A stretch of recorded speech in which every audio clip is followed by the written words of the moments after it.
നമസ്തേ, good morning. Ranjith, ഇന്ന് നമുക്ക് യേശുദേവൻ ശിഷ്യരുടെ പാദങ്ങൾ കഴുകി അവരെ ശുദ്ധീകരിക്കുന്നൊരു ബാപ്റ്റിസം എന്ന ഒരു പ്രക്രിയയെക്കുറിച്ച് നമ്മൾക്കറിയാം. അതിൻ്റെ ആത്മീയമായ രഹസ്യം എന്താണെന്ന് നമുക്കൊന്ന് വിശകലനം ചെയ്ത് നോക്കാം. ബാപ്റ്റിസം എന്ന വാക്ക് ഭാഷയിലെ ബാപ്റ്റിസോ എന്ന വാക്കിൽ നിന്നാണ് വന്നത്. അതിൻ്റെ അർത്ഥം കഴുകുക എന്നാണ്. വിശുദ്ധ ജലത്തിൽ ശരീരം മുഴുവൻ മുക്കുമ്പോൾ ശരീരത്തിലെ ഓറയും ചക്രങ്ങളും ശുദ്ധമാകുന്നു. വിശുദ്ധ ജലം സാധാരണ ജലമല്ല, അത് പ്രാർത്ഥനയിലൂടെ ഈശ്വരീയമായ ഊർജം നിറച്ചതാണ്. പ്രാർത്ഥനയും ഉപ്പും ചേർത്ത് ആ വെള്ളം ആത്മീയ ശക്തിയുള്ള വിശുദ്ധ ജലമായി മാറുന്നു. ഉപ്പിന് തിന്മകളെ കളയാനുള്ള ശക്തിയുണ്ടെന്ന് നമ്മൾ പഠിച്ചതാണല്ലോ. സാധാരണ വെള്ളത്തിൽ കുളിക്കുന്നത് ശരീരശുദ്ധിയാണ്, പക്ഷേ വിശുദ്ധ ജലത്തിൽ മുങ്ങുന്നത് ആത്മീയ ശുദ്ധിയാണ്. ഇത് ആത്മാവിനെയും ഊർജ കേന്ദ്രങ്ങളെയും വൃത്തിയാക്കി അതിലെ നെഗറ്റീവ് വികാരങ്ങളിൽ നിന്നും ശുദ്ധമാക്കപ്പെടുന്നു. പഴയ കാലത്ത് ദേവാലയങ്ങൾക്കടുത്ത് പരിശുദ്ധ ജലത്തടാകങ്ങളുണ്ടായിരുന്നു. യഹൂദന്മാർ ഇതിനെ മിക്കെ എന്നാണ് വിളിച്ചിരുന്നത്. അവർ ദേവാലയത്തിലേക്ക് പോകുന്നതിന് മുമ്പ് ഈ വെള്ളത്തിൽ കുളിച്ച് അതിലൂടെ നെഗറ്റീവായിട്ടുള്ള ഊർജം പൂർണ്ണമായി ശുദ്ധമാക്കിയിരുന്നു. ആത്മാവിൽ നിന്നുള്ള ശുദ്ധത പോലും അവർ വരുത്തിയിരുന്നു. ഇങ്ങനെ പരിശുദ്ധ ജലത്തിൽ മുങ്ങുന്ന ആൾ തൻ്റെ വികാരങ്ങളും ചിന്തകളും പുതുക്കുന്നു. മനുഷ്യൻ്റെ ഓറയും ചക്രങ്ങളും പലപ്പോഴും ഗ്രേ നിറത്തിലുള്ള അശുദ്ധ ഊർജം നിറഞ്ഞതായിരിക്കും. കാരണം പല ചിന്തകളും വിഷമങ്ങളും മറ്റുള്ളവർ നമ്മെക്കുറിച്ച് ചിന്തിച്ചതും രോഗദുരമായ ഊർജങ്ങളും ഒക്കെ നമ്മുടെ ഓറയിൽ പല ചിന്തകളും അൺവാണ്ടഡ് തോട്ട്സ്, അതായത് നമ്മൾ വെറുതെ ഓരോന്നിനെ കുറിച്ച് വിഷമിച്ച് ചിന്തിച്ച് ഒക്കെ എനർജി ഫോമിലായിട്ട് അത് നമ്മുടെ ഉള്ളിൽ തന്നെ ഓറയിൽ കെട്ടിക്കിടക്കുന്നുണ്ടായിരിക്കും.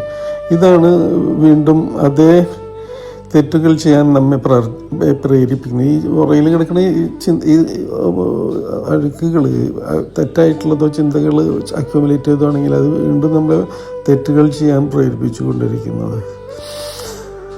പഴയ ചിന്തകൾ, വികാരങ്ങൾ, പഴയ പാറ്റേണുകൾ, പക്ഷെ വിശുദ്ധ ജലത്തിൽ മുക്കുമ്പോൾ ഈ പാറ്റേണുകൾ ഭാഗികമായി പൊളിഞ്ഞു മാറി തുടങ്ങും. അഴുക്കുകളൊക്കെ കടന്ന് ഈ വിശുദ്ധ ജലത്തിൽ മുങ്ങുമ്പോൾ നമ്മുടെ ശരീരത്തിലെല്ലാതും കഴുകി അത് ഒരു വിശുദ്ധമായ പ്രക്രിയ തന്നെയാണത്.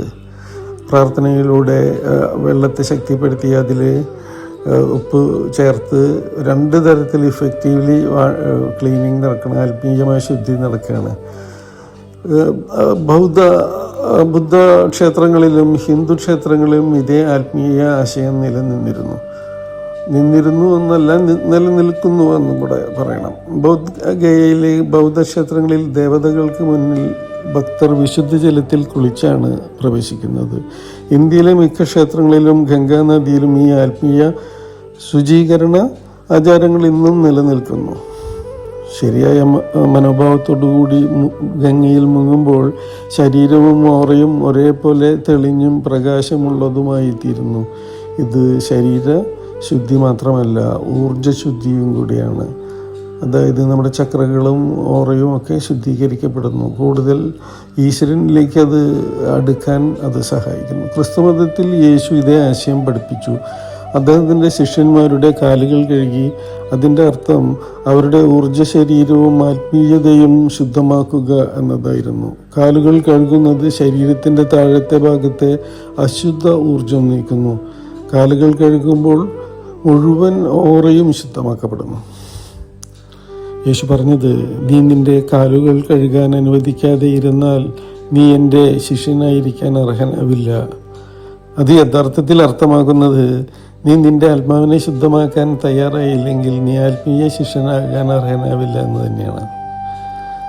കാൽ കഴുകൽ ആത്മീയമായി ചെയ്യാനായിട്ടുള്ള ലളിതമാർഗം ചൂടുവെള്ളത്തിൽ ഉപ്പും കുറച്ച് ചന്ദനത്തൈലമോ അല്ലെങ്കിൽ ലവണ്ടർ എണ്ണയോ കുറച്ച് തുള്ളികൾ ഒഴിക്കുക. അതിൽ കാലുകൾ മുക്കുക. ധ്യാനം ചെയ്യുമ്പോൾ കാലുകൾ വെള്ളത്തിൽ തന്നെ ഇരിക്കട്ടെ. അങ്ങനെ ചെയ്യുമ്പോൾ താഴത്തെ ഓറയും ചക്രകളും പൂർണ്ണമായി ശുദ്ധമാവുന്നു. ഇത് നമ്മുടെ പരിണാമത്തിന് കൂടുതൽ സഹായിക്കുന്നു. നമ്മുടെ ഊർജ കേന്ദ്രങ്ങളിലും ഊർജ മണ്ഡലങ്ങളിലുമൊക്കെയുള്ള അഴുക്കുകളെ ശുദ്ധീകരിക്കുന്നു. ഇത് രാത്രി സമയത്താണ് ചെയ്യേണ്ടത്. പകൽ സമയത്ത് നാം പലതരം സ്ഥലങ്ങളിൽ നടക്കും, പല വ്യത്യസ്തമായ ആളുകളുമായിട്ട് ഇടപഴകുകയും ചെയ്യുന്നു. വൃത്തിയുള്ളതും മലിനവുമായ സ്ഥലങ്ങളിൽ കൂടെ, അതായത് എനർജി ട്രാൻസ്ഫർ ചെയ്യുന്ന എല്ലാ ഇടങ്ങളിൽ നിന്നാണ് നാം ഓരോ ദിവസവും ഇടപെടുന്ന ആളുകൾ അവരുടെ ഊർജവും അവരുടെ ഉള്ളിലെ നെഗറ്റീവ് ആസ്പെക്റ്റുകളുമൊക്കെ നമ്മിലേക്ക് ട്രാൻസ്ഫർ ചെയ്തിട്ടുണ്ടാവുമല്ലോ. അപ്പോൾ അതിനെ കളയാനും കൂടിയാണ് ഉദ്ദേശിക്കുന്നത്. അപ്പോൾ വൃത്തിയും മലിനമായ സ്ഥലങ്ങളിൽ നിന്നും എന്ന് ഉദ്ദേശിക്കുന്നത് എവിടെയൊക്കെ ആരുടെ കൂടെയാണ് നമ്മൾ സഹവസിച്ചത് എന്നുകൂടെയാണ്. അതിനാൽ പകൽ ചെയ്താൽ ഇതിൻ്റെ ഗുണം പൂർണ്ണമായി കിട്ടില്ല. രാത്രി നമ്മൾ ഒരു അസൽ ട്രാവലിംഗ് ഒക്കെ കഴിഞ്ഞ് നമ്മുടെ ഒരു നെഗറ്റീവ് എമിഷൻസൊക്കെ കളയേണ്ടത് നമ്മൾ രാത്രി ഉറങ്ങുമ്പോൾ. എന്നിട്ടാണ് പിറ്റേ ദിവസം ശക്തനായിട്ട് എഴുന്നേൽക്കുന്നത്. അപ്പോൾ കാലത്ത് ഇത് ചെയ്യുന്നത് അല്ല നല്ലത്, മറിച്ച് വൈകുന്നേരം ഇത് ചെയ്ത് കിടന്നുറങ്ങുക എന്നുള്ളതാണ്. അപ്പോൾ ഉറക്കം വളരെ മികച്ചതാവാനും സന്തോഷകരമായി പിറ്റേ ദിവസം എഴുന്നേറ്റ് പിറ്റേ ദിവസത്തെ വളരെ പ്രൊഡക്റ്റീവായിട്ട് നമുക്ക് മാറ്റാനാക്കി സാധിക്കുന്നു.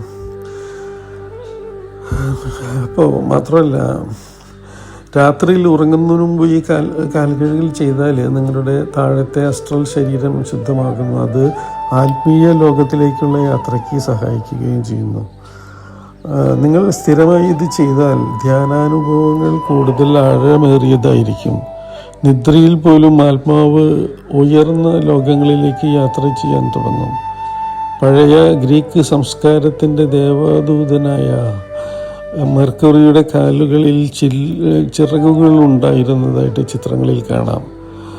അതിൻ്റെ അർത്ഥം താഴത്തെ ഊർജം ശുദ്ധമായാൽ ആത്മാവിന് പറക്കാനായിട്ട് സാധിക്കും. അത് വിശുദ്ധമായ സ്ഥലങ്ങളിൽ, വിശുദ്ധമായ ലോകങ്ങളിലേക്ക് അത് പറന്ന് പോകുമെന്ന് തന്നെയാണ്. കാലുകൾ കഴുകുക അഥവാ ആത്മാവിൻ്റെ താഴത്തെ ഭാഗം ശുദ്ധമാക്കുക. അപ്പോൾ നിങ്ങളുടെ ആത്മാവിന് ഉയർന്ന ലോകങ്ങളിലേക്ക്, ആന്തരികമായ ഉയർന്ന പ്ലെയിനുകളിലേക്ക്, തട്ടുകളിലേക്ക് നമുക്ക് ഉയർന്നു പറക്കാനും നമ്മുടെ ആത്മീയമായ ഉയർച്ചയ്ക്ക് ഈ ബാപ്റ്റിസം സഹായമാകുകയും ചെയ്യുന്നു. ഇതാണ് ഇതിൻ്റെ ആന്തരികമായ അർത്ഥം. Thank you. നിങ്ങളെന്നെ ശ്രവിച്ചതിന് നന്ദി. നമസ്തേ. ഞാൻ യോഗ പ്രാണവിദ്യ എന്ന ഹീലിംഗ് രൂപങ്ങളുടെ, ശാസ്ത്രങ്ങളുടെ, അതിലെ സ്പിരിച്വൽ കോഴ്സുകളുടെ, അതേപോലെ തന്നെ യോഗിക് കോഴ്സുകളുടെയൊക്കെ സീനിയറായിട്ടുള്ള ഇൻസ്ട്രക്ടറാണ്. തൃശ്ശൂരാണ് എൻ്റെ സ്വദേശം. Thank you. നമസ്തേ.